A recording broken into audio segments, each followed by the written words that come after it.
ꯄꯨꯟꯁꯤꯕꯒꯤ ꯃꯇꯧꯗꯨꯗ ꯂꯝꯖꯤꯡꯕꯁꯨ ꯌꯦꯡꯕ ꯉꯝꯗꯦ꯫ ꯃꯈꯨꯠ ꯈꯨꯅꯝꯗꯨꯅ ꯇꯥꯔꯛꯂꯤꯕ ꯃꯄꯤꯗꯣ ꯇꯩꯊꯣꯛꯅ ꯒꯥꯔꯤꯗ ꯊꯧꯏ꯫ ꯑꯁꯨꯝꯅ ꯍꯣꯁꯄꯤꯇꯥꯜ ꯌꯧꯔꯦ꯫ ꯒꯥꯔꯤꯗꯨ ꯍꯦꯛ ꯈꯥꯝꯕꯒ ꯂꯝꯖꯤꯡꯕꯁꯨ ꯆꯦꯟꯁꯤꯟꯈ꯭ꯔꯦ꯫ ꯄꯨꯟꯁꯤꯕꯅ ꯂꯥꯏꯖꯕꯨ ꯐꯩꯕꯝꯅꯅ ꯄꯝꯂꯒ ꯍꯣꯁꯄꯤꯇꯥꯜ ꯇꯝꯅ ꯆꯤꯟꯁꯤꯜꯂꯛꯏ꯫ ꯂꯝꯖꯤꯡꯕꯁꯨ ꯇ꯭ꯔꯣꯂꯤ ꯕꯦꯒ ꯑꯃ ꯏꯜꯂꯒ ꯆꯦꯟꯊꯣꯔꯛꯏ꯫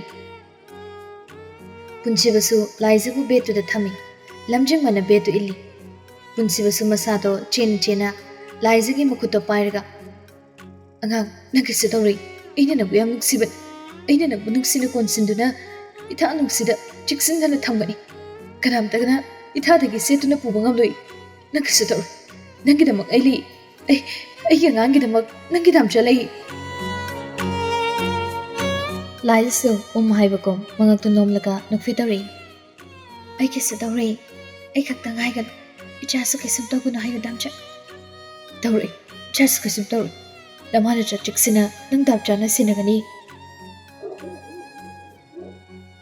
ꯍꯥꯏꯅ ꯔꯨꯝ ꯑꯃꯗ ꯂꯥꯏꯖꯗꯨ ꯏꯟꯁꯤꯟꯈ꯭ꯔꯦ꯫ ꯄꯨꯟꯁꯤꯕꯅ ꯆꯦꯟꯅ ꯄꯥꯏꯔꯝꯕ ꯂꯥꯏꯖꯒꯤ ꯈꯨꯠꯇꯨꯁꯨ ꯇꯞꯅ ꯊꯥꯗꯣꯛꯈ꯭ꯔꯦ꯫ ꯄꯨꯟꯁꯤꯕꯗꯣ ꯂꯥꯏꯖꯗ ꯌꯦꯡꯂꯒ ꯊꯣꯡꯖꯤꯟꯗꯨꯗ ꯑꯉꯥꯎꯕꯒꯨꯝ ꯐꯝꯊꯔꯛꯏ꯫ ꯂꯝꯖꯤꯡꯕꯁꯨ ꯊꯣꯏꯅꯨꯒ ꯍꯥꯊꯨ ꯆꯦꯟꯁꯤꯜꯂꯛꯏ꯫ ꯊꯣꯏꯅꯨꯅ "ꯇꯥꯃꯣ, ꯑꯝꯇ ꯆꯪꯖꯔꯛꯀꯦ." ꯄꯨꯟꯁꯤꯕꯗꯣ ꯒ꯭ꯌꯥꯟ ꯈꯪꯇꯥ ꯇꯥꯏ꯫ ꯃꯄꯤꯗꯣ ꯐꯠ ꯇꯩꯊꯣꯛꯑꯒ ꯄꯨꯛ ꯍꯧꯒꯠꯂꯤ꯫ ꯊꯣꯏꯅꯨꯗꯣ ꯔꯨꯝꯗꯨꯗ ꯆꯪꯁꯤꯟꯈ꯭ꯔꯦ꯫ ꯂꯝꯖꯤꯡꯕ ꯄꯨꯟꯁꯤꯕꯒꯤ ꯂꯤꯡꯖꯨꯝꯗꯨꯗ ꯄꯥꯏꯔꯒ ꯄꯨꯟꯁꯤꯕꯕꯨ ꯊꯦꯝꯖꯤꯟꯕꯤꯔꯛꯏ꯫ "ꯄꯨꯟꯁꯤꯕ, ꯌꯥꯝ ꯍꯦꯟꯅ ꯈꯟꯖꯤꯜꯂꯨꯅꯨ. ꯅꯥꯎꯕꯤ ꯀꯩꯁꯨꯝ ꯇꯧꯔꯣꯏ. ꯑꯩꯈꯣꯏ ꯏꯁꯣꯔ ꯈꯨꯔꯨꯝꯁꯤ." "ꯏꯇꯥꯎ, ꯑꯩ ꯌꯥꯝ ꯄꯥꯈꯠꯂꯤ. ꯌꯦꯡꯉꯨ, ꯑꯩꯒꯤ ꯏꯁꯥꯗ ꯇꯩꯍꯧꯔꯤꯕ ꯃꯥꯒꯤ ꯃꯁꯥꯗꯒꯤ ꯊꯣꯔꯛꯂꯤꯕ ꯏ ꯃꯌꯥꯝꯁꯦ. ꯑꯩꯅ ꯃꯥꯕꯨ ꯌꯥꯝ ꯄꯥꯝꯃꯨꯅ ꯊꯝꯖꯕꯅꯤ. ꯃꯥꯒꯤ ꯁꯝꯅꯥ ꯑꯃꯐꯥꯎ ꯃꯀꯣꯛꯇꯒꯤ ꯀꯦꯜꯍꯟꯅꯤꯡꯗꯕꯅꯤ. ꯑꯗꯨꯕꯨ ꯉꯁꯤ ꯃꯥꯒꯤ ꯃꯁꯥꯗꯒꯤ ꯏ ꯃꯌꯥꯝꯗꯨ ꯎꯕꯗ ꯑꯩ ꯏꯁꯥꯁꯦ ꯂꯩꯇꯥꯐꯝ ꯈꯪꯗ꯭ꯔꯦ ꯂꯝꯖꯤꯡꯕ." ꯄꯨꯟꯁꯤꯕꯅ ꯂꯥꯏꯖꯕꯨ ꯌꯥꯝ ꯅꯨꯡꯁꯤꯅ ꯇꯧꯔꯝꯕꯗꯣ ꯂꯝꯖꯤꯡꯕꯒꯤ ꯊꯃꯣꯏꯗ ꯑꯁꯨꯛꯀꯤ ꯃꯇꯤꯛ ꯄꯦꯟꯖꯩ꯫ ꯄꯨꯟꯁꯤꯕꯁꯨ ꯂꯦꯞꯇꯦ꯫ "ꯑꯉꯥꯡ, ꯑꯩꯅ ꯂꯥꯛꯀꯅꯨ ꯍꯥꯏꯕꯗꯣ ꯅꯪꯅ ꯌꯥꯔꯝꯂꯕꯗꯤ ꯅꯪ ꯀꯩꯁꯨ ꯇꯧꯔꯝꯂꯣꯏꯗꯕꯅꯤ. ꯑꯩꯁꯨ ꯂꯥꯜꯂꯦ. ꯑꯩꯅ ꯂꯩꯐꯝ ꯊꯣꯛꯄ ꯈꯔ ꯂꯩꯔꯝꯒꯗꯕꯅꯤ. ꯑꯩꯅ ꯑꯉꯥꯡꯗ ꯀꯣꯜ ꯇꯧꯔꯨꯕꯗꯒꯤꯅꯤ ꯃꯥꯅ ꯂꯥꯛꯈꯤꯕꯅꯤ. ꯑꯩ ꯂꯥꯜꯂꯦ ꯑꯉꯥꯡ, ꯑꯩ ꯂꯥꯜꯂꯦ." ꯇꯟꯖꯥꯗꯨꯗ ꯄꯨꯟꯁꯤꯕꯒꯤ ꯐꯣꯟꯗꯣ ꯀꯣꯜ ꯂꯥꯛꯏ꯫ ꯄꯨꯟꯁꯤꯕꯁꯨ ꯄꯣꯀꯦꯠꯇꯒꯤ ꯐꯣꯟꯗꯣ ꯂꯧꯊꯣꯛꯑꯒ ꯀꯅꯥꯅꯣ ꯀꯔꯤꯅꯣ ꯁꯨꯛꯌꯦꯡꯗꯅ ꯄꯥꯏꯈꯠꯂꯤ꯫ "ꯍꯜꯂꯣ, ꯗꯥꯆꯥꯎ, ꯀꯩꯅꯣ ꯑꯩꯈꯣꯏꯅ ꯇꯥꯔꯤꯕ ꯄꯥꯎꯁꯤꯕꯣ?" ꯐꯣꯟ ꯇꯧꯔꯛꯂꯤꯕꯗꯣ ꯑꯍꯦꯟꯕ ꯑꯣꯏꯔꯝꯕꯗꯨꯗ ꯄꯨꯟꯁꯤꯕꯗꯨ ꯀꯞꯂꯤ꯫ "ꯍꯦꯟꯕ, ꯑꯩ ꯀꯔꯤ ꯍꯥꯏꯌꯨ ꯍꯥꯏꯕꯅꯣ? ꯅꯇꯩꯃꯗꯨ ꯄꯨꯁꯤꯟꯈꯤꯕꯗ ꯉꯥꯏꯔꯤ. ꯗꯥꯆꯥꯎ ꯍꯧꯖꯤꯛ ꯀꯗꯥꯏꯗ ꯂꯩꯒꯦ?"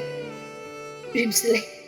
"ꯍꯦꯟꯕ, ꯅꯇꯩꯃꯕꯨ ꯑꯇꯝꯅꯅ ꯊꯣꯝꯂꯝꯃꯤꯕ ꯒꯥꯔꯤꯗꯣ ꯌꯥꯝ ꯊꯨꯅ ꯐꯪꯅꯕ ꯊꯤꯌꯨ ꯍꯦꯟꯕ. ꯑꯩ ꯇꯧꯐꯝ ꯈꯪꯗ꯭ꯔꯦ. ꯅꯣꯏ ꯂꯥꯛꯑꯣ ꯍꯦꯟꯕ." "ꯗꯥ ꯂꯩꯁꯦꯝꯕꯗꯁꯨ ꯍꯥꯏꯈ꯭ꯔꯦ. ꯍꯧꯖꯤꯛ ꯀꯟꯅ ꯊꯤꯔꯤ ꯍꯥꯏꯕꯅꯤ. ꯗꯥꯆꯥꯎ, ꯅꯪ ꯄꯥꯈꯠꯀꯅꯨ. ꯏꯇꯩꯃ ꯀꯩꯁꯨꯝ ꯇꯧꯔꯣꯏ. ꯏꯃꯥ ꯍꯣꯏ ꯃꯌꯥꯝ ꯂꯥꯛꯀꯅꯤ. ꯑꯗꯨꯒ ꯑꯩꯁꯨ ꯌꯧꯁꯤꯜꯂꯛꯇꯣꯔꯦ." "ꯍꯣꯏ, ꯐꯣꯟ ꯊꯝꯃꯣ." ꯑꯁꯨꯝꯅ ꯐꯣꯟ ꯊꯝꯅꯈ꯭ꯔꯦ꯫ ꯇꯟꯖꯥꯗꯨꯗ ꯊꯣꯏꯅꯨꯗꯨ ꯍꯥꯊꯨ ꯆꯦꯟꯊꯣꯔꯛꯏ꯫ "ꯇꯥꯃꯣ, ꯂꯥꯏꯖꯁꯦ ꯑꯣꯄꯔꯦꯁꯟ ꯇꯧꯕ ꯇꯥꯔꯦ. ꯗꯣꯛꯇꯔꯅ ꯁꯥꯏꯟ ꯇꯧꯅꯕ ꯈꯔ ꯊꯨꯅ ꯆꯪꯕꯤꯔꯛꯑꯣ ꯍꯥꯏꯌꯦ." ꯄꯨꯟꯁꯤꯕꯗꯣ ꯊꯣꯏꯅꯨꯗ ꯌꯦꯡꯂꯒ ꯑꯣꯟꯅ ꯇꯩꯅꯕ ꯄꯥꯎꯈꯨꯝ ꯑꯣꯏꯅ ꯄꯤꯔꯤ꯫ ꯃꯥ ꯀꯩꯁꯨ ꯇꯧꯗꯕ꯭ꯔꯥ?" "ꯇꯥꯃꯣ, ꯌꯥꯝ ꯄꯥꯈꯠꯄꯤꯒꯅꯨ. ꯀꯩꯁꯨ ꯇꯧꯔꯣꯏꯌꯦ. ꯗꯣꯛꯇꯔꯅ ꯊꯪꯅꯕ ꯀꯥꯁꯤꯗ ꯑꯝꯇ ꯆꯪꯕꯤꯔꯛꯑꯣꯅ ꯍꯥꯏꯔꯛꯏ. ꯈꯔ ꯊꯨꯅ ꯑꯝꯇ ꯆꯪꯕꯤꯌꯨ." ꯄꯨꯟꯁꯤꯕꯗꯣ ꯀꯔꯤ ꯈꯟꯕꯅꯣ ꯈꯪꯗꯦ. ꯊꯣꯏꯅꯨꯒꯤ ꯄꯥꯎꯈꯨꯝ ꯄꯤꯗꯦ. ꯇꯨꯃꯤꯟꯅ ꯂꯦꯞꯇꯨꯅ ꯂꯩꯈ꯭ꯔꯦ꯫ ꯊꯣꯏꯅꯨꯁꯨ ꯂꯝꯖꯤꯡꯕꯗ ꯑꯣꯟꯁꯤꯜꯂꯒ "ꯗꯗꯥ, ꯁꯤꯒꯤ ꯍꯤꯗꯥꯛꯁꯤꯡꯁꯦ ꯐꯥꯔꯃꯥꯁꯤꯗꯒꯤ ꯈꯔ ꯊꯨꯅ ꯑꯝꯇ ꯂꯧꯕꯤꯔꯛꯑꯣ.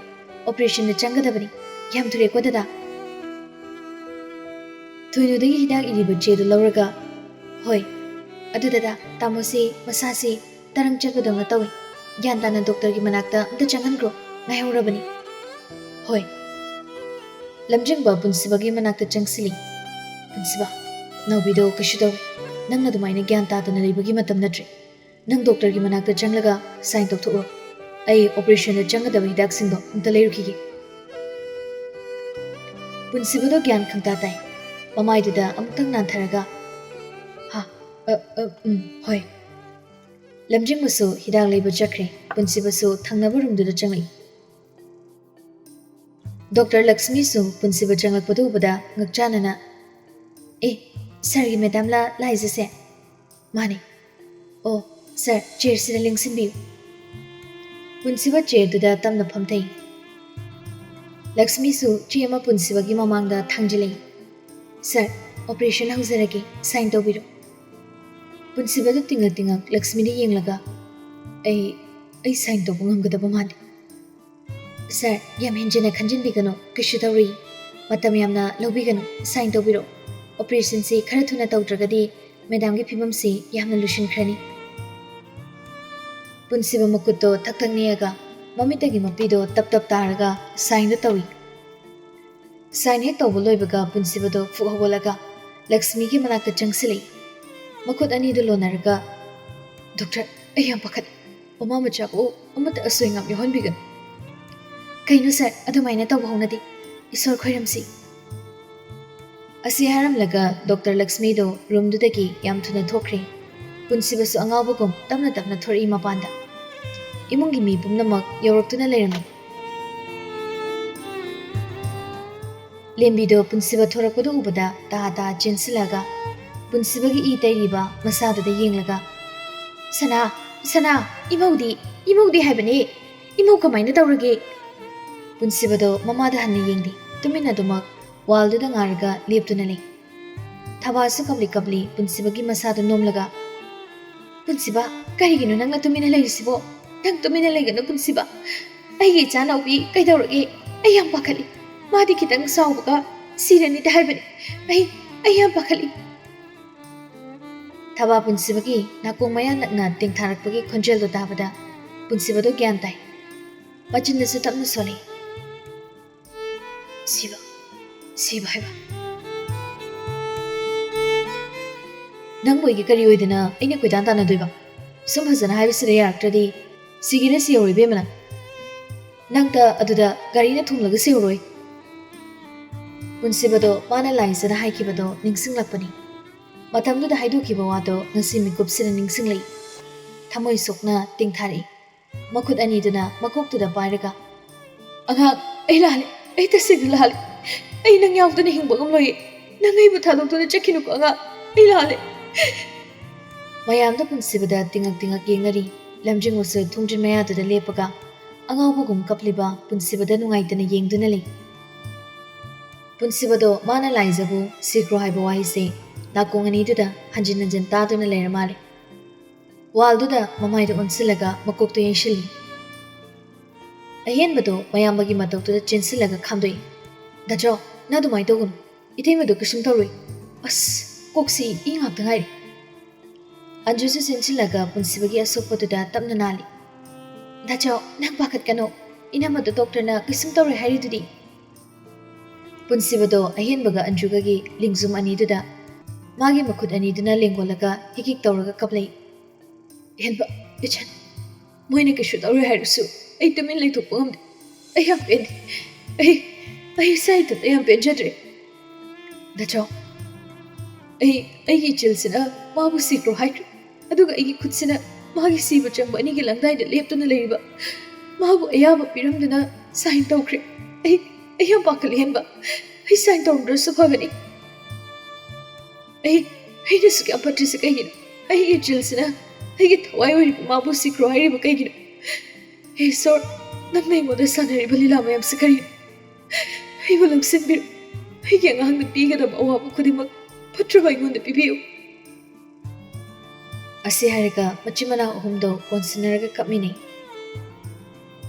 लैरिबा मयामदुसु मचिमना अहुमदुना कोनसिनरगा कपमिनबा मतौदुरगा लोइना कपनारि नंदोदी कपते येंखिबा मदा येंगलगा तुमिना लेपतुना लै राशिदो पुनसिबगी नांगनदुदा तमना तमना नांथबिरि सना नंग अदुमाइना कपकनुबा अइखोइ येंगबा नुंगाइते लाइजदो कैसु थौर नंगबो अइगी इया सनादु नत्रो करिगे अदो थमोइ सोंथरिबनो नुपानबो अदुमाइना तौनब्रो नुपा थोना लै वाखल पिक्सनगनुने सना राशिगी वादो ताबदा पुनसिबदो चपलेपि अहेनबगा अंजुगा कोलिबदुसु तमना थादोइ अदुगा तारक्लिबा मपीसिंगदो फटपा तैथोगा निने अंगांगना अइगी खुदसे पाइरगा धमजनंग पाकटकनु वाखल चौथो नुपा मादबा तौन हाइरमबे निने अइ कपरो इ नुपा थोइनिने अइ माना हाइबिनगे पुनसिबदो मचिनना कपoi हाइरि अदुगा मिटलु अनिदुगी पिरांगदी सिंथरकपा लेपति मयामदुसु सुसुत कपनारि पुनसिबसु ओटीगी थुंजिनदुदा लेपगा तुमिना लै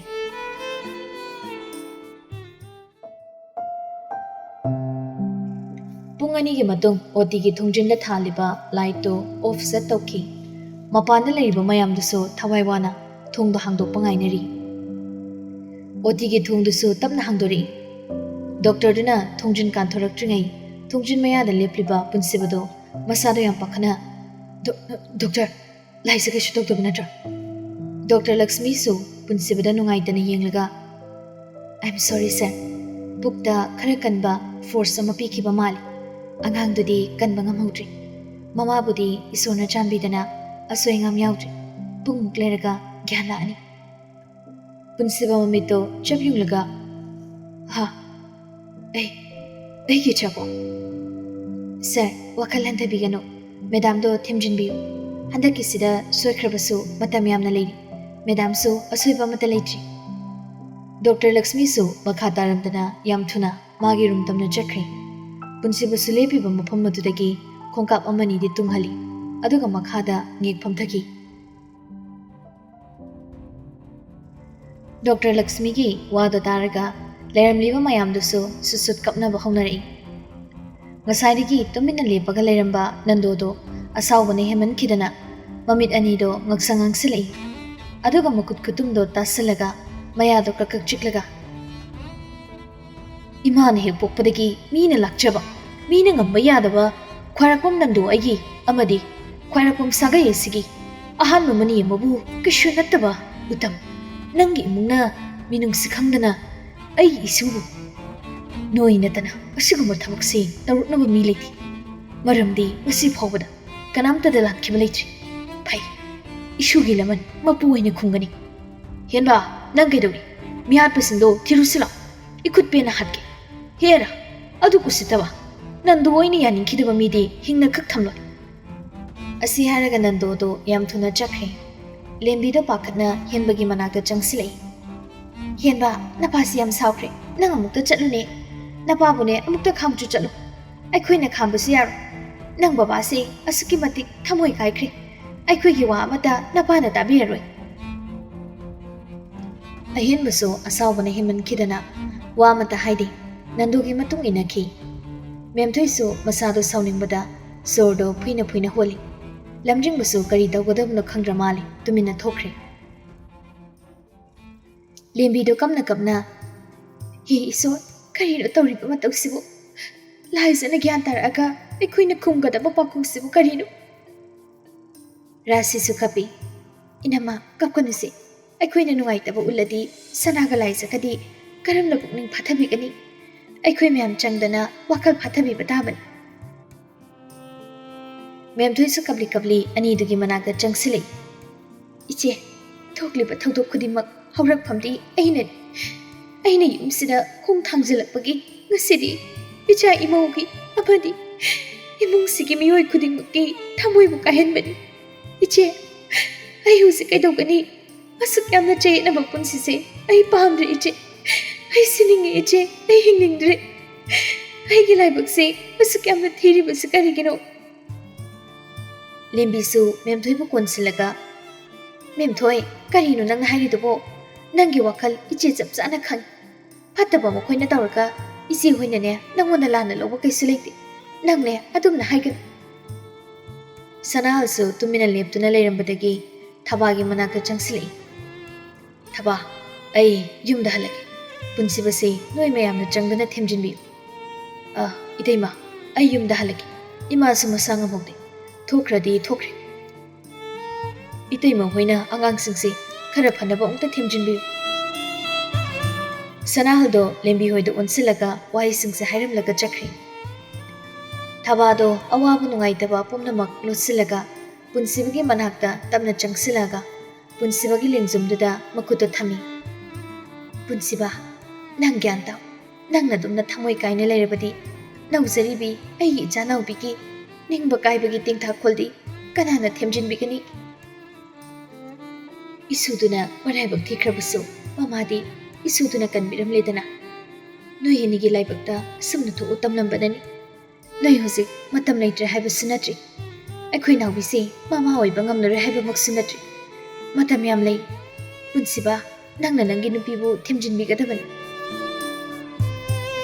पुनसिबदो ममित्तो अयेंग बमदा चपतिंग ने येंगलगा मपी एतुदी ओरो तारी मचिनदसो तमना हारी इमा माना ग्यान तारक्लगा अयने खुमगदो पाखुमसि करी अय मागी पाखुम बि पंगमलोई अय क्या अंगांगी मतौ अय येंग पंगमलोई अय हुस केदोगनी अय हुस केदोगनी अय के जब हात अय नुपी बो हान नब थौरांग लंगा अय तुमिने खक लेथोय अय मी हात करी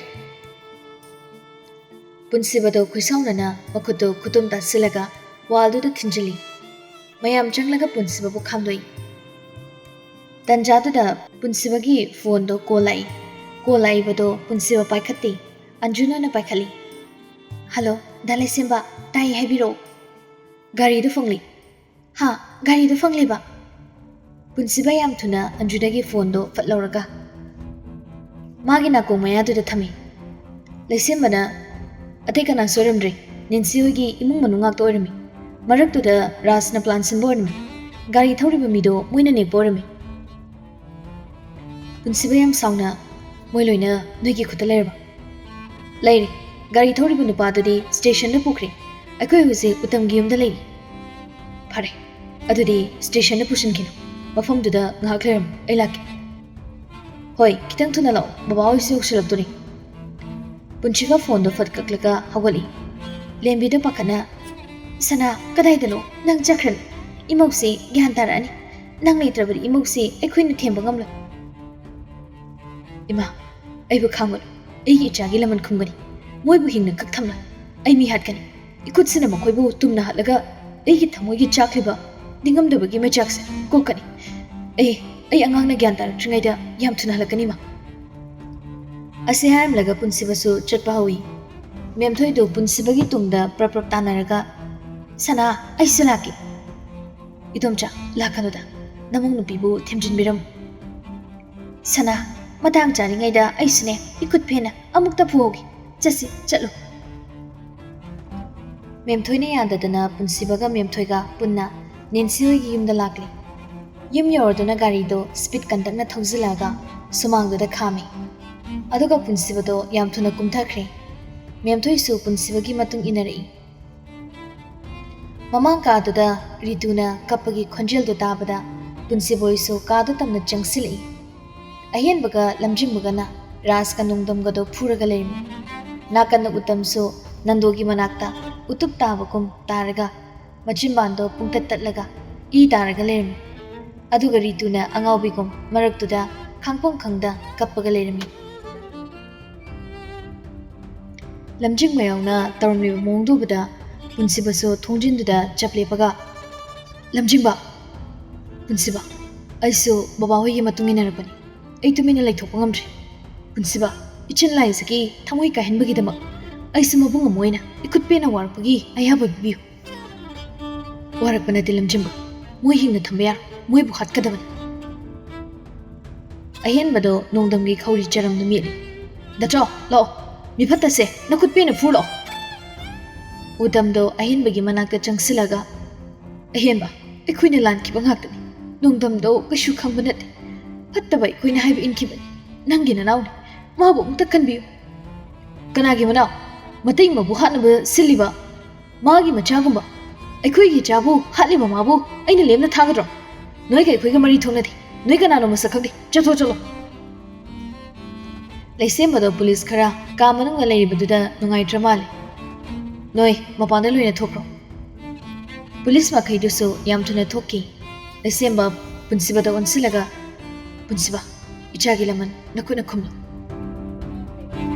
मेमथोइदो याम थुना चंगसिलगा रितुगी मसमदो पारगा चिंखटली अदुगा मुन्ना येंगलगा नंग खक्ता ngairiba natra ई ताद्रिबसे नंग खक्ता ngairbo chaina phangdribase पुमनमक्सिगी हौरफमदी नंगना नत्रा मैरिक नंगना अई इमुंगबु मई हौनब चाखनगे थौरांगलिबसे करिगिनो हौजिकति पेलेबा नत्रो अतुगे हम पुकचेल पिपा मीना नुंगाइबा उरगा नोइना कलिइदुबु करिगिनो नोइ मीगी मपोट मरल याम पाम्बा नत्रो अइबुसु नोइगी नतुंगदा इन्ननबा सिनखिबदा ngasiगी थौदोकसिना पेलब्रा मखा ताबा करि फत्तबा तौरखिदौरि हायु नचिंदु खुमुने